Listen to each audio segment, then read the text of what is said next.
বিজেপিয়ে 9 বছৰ শাসন কৰিলে এজনো বিদেশী নেখেদিলে আৰএছএছ আৰু বিজেপিয়ে 9 বছৰ শাসনকালত আপোনালোকে যদি চায় তেতিয়াহ'লে আটাইতকৈ কম বিদেশী আইনগতভাৱে অসমৰ পৰা বহিষ্কাৰ কৰিছে অথচ ভাৰতবৰ্ষৰ প্ৰধানমন্ত্ৰীয়ে কৈ গৈছিলে 2014 চনতে কৈছিলে যে 2014 চনৰ 16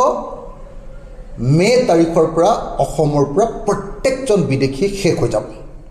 তেওঁলোকক তালি টোপোলালৈ খেদি দিয়া হ'ব কিন্তু তাৰ 10 বছৰৰ পাছত আজি অসমৰ মুখ্যমন্ত্ৰীয়ে কৈছে যে অসমত 1 কোটি বিদেশী আছে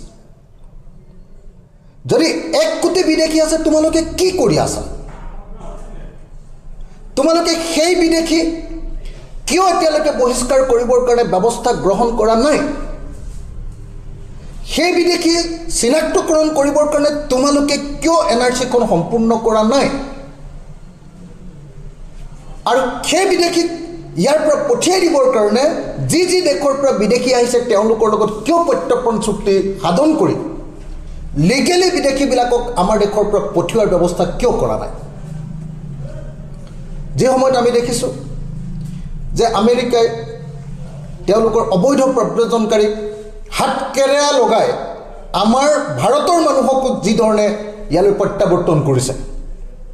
ইয়ালৈ খেদি দিছে হাত ভৰি বান্ধি এৰোপ্লেনত উঠাই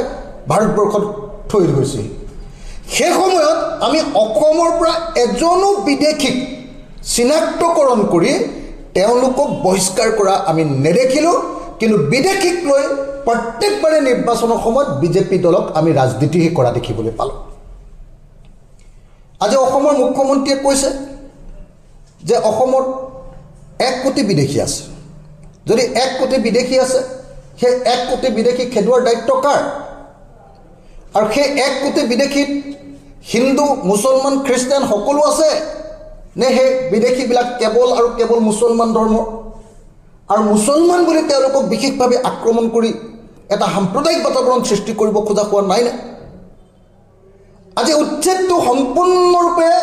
এটা সাম্প্ৰদায়িক ৰাজনৈতিক অস্ত্ৰ হিচাপে ব্যৱহাৰ কৰি 2026 চনৰ নিৰ্বাচনী বৈতৰণি তেওঁলোকে পাৰ হ'ব গৈছে আপোনালোকে নিজেই দেখিছে যে উচ্ছেদ তেওঁলোকে কৰিলে উৰিয়াম ঘাটত তেতিয়া ক'লে যে উৰিয়াম ঘাটত বাংলাদেশীয়ে অসমৰ মাটি দখল কৰিছে কিন্তু সেই বাংলাদেশীৰ এজনকো হিমন্ত বিশ্ব শৰ্মা চৰকাৰে ধৰি লৈ অসমৰ পৰা বাংলাদেশলৈ ঘূৰাই নপঠিয়ালে বিজেপিয়ে 9 বছৰ শাসন কৰিলে এজনো বিদেশী নেখেদিলে আৰএছএছ আৰু বিজেপিয়ে 9 বছৰ শাসনকালত আপোনালোকে যদি চায় তেতিয়াহ'লে আটাইতকৈ কম বিদেশী আইনগতভাৱে অসমৰ পৰা বহিষ্কাৰ কৰিছে অথচ ভাৰতবৰ্ষৰ প্ৰধানমন্ত্ৰীয়ে কৈ গৈছিলে 2014 চনতে কৈছিলে যে 2014 চনৰ 16 মে তাৰিখৰ পৰা অসমৰ পৰা প্ৰত্যেকজন বিদেশী শেষ হৈ যাব তেওঁলোকক তালি টোপোলালৈ খেদি দিয়া হ'ব কিন্তু তাৰ 10 বছৰৰ পাছত আজি অসমৰ মুখ্যমন্ত্ৰীয়ে কৈছে যে অসমত 1 কোটি বিদেশী আছে যদি 1 কোটি বিদেশী আছে তোমালোকে কি কৰি আছা তোমালোকে সেই বিদেশী কিয় এতিয়ালৈকে বহিষ্কাৰ কৰিবৰ কাৰণে ব্যৱস্থা গ্ৰহণ কৰা নাই সেই বিদেশী চিনাক্তকৰণ কৰিবৰ কাৰণে তোমালোকে কিয় এনআৰচিখন সম্পূৰ্ণ কৰা নাই আৰু সেই বিদেশী ইয়াৰ পৰা পঠিয়াই দিবৰ কাৰণে যি দেশৰ পৰা বিদেশী আহিছে তেওঁলোকৰ লগত কিয় প্ৰত্যৰ্পণ চুক্তি সাধন কৰি লিগেলি বিদেশীবিলাকক আমাৰ দেশৰ পৰা পঠিওৱাৰ ব্যৱস্থা কিয় কৰা নাই যে সময়ত আমি দেখিছোঁ যে আমেৰিকাই তেওঁলোকৰ অবৈধ প্ৰব্ৰজনকাৰীক হাতকেৰেয়া লগাই আমাৰ ভাৰতৰ মানুহকো যি ধৰণে ইয়ালৈ প্ৰত্যাৱৰ্তন কৰিছে ইয়ালৈ খেদি দিছে হাত ভৰি বান্ধি এৰোপ্লেনত উঠাই ভাৰতবৰ্ষত থৈ গৈছে সেই সময়ত আমি অসমৰ পৰা এজনো বিদেশীক চিনাক্তকৰণ কৰি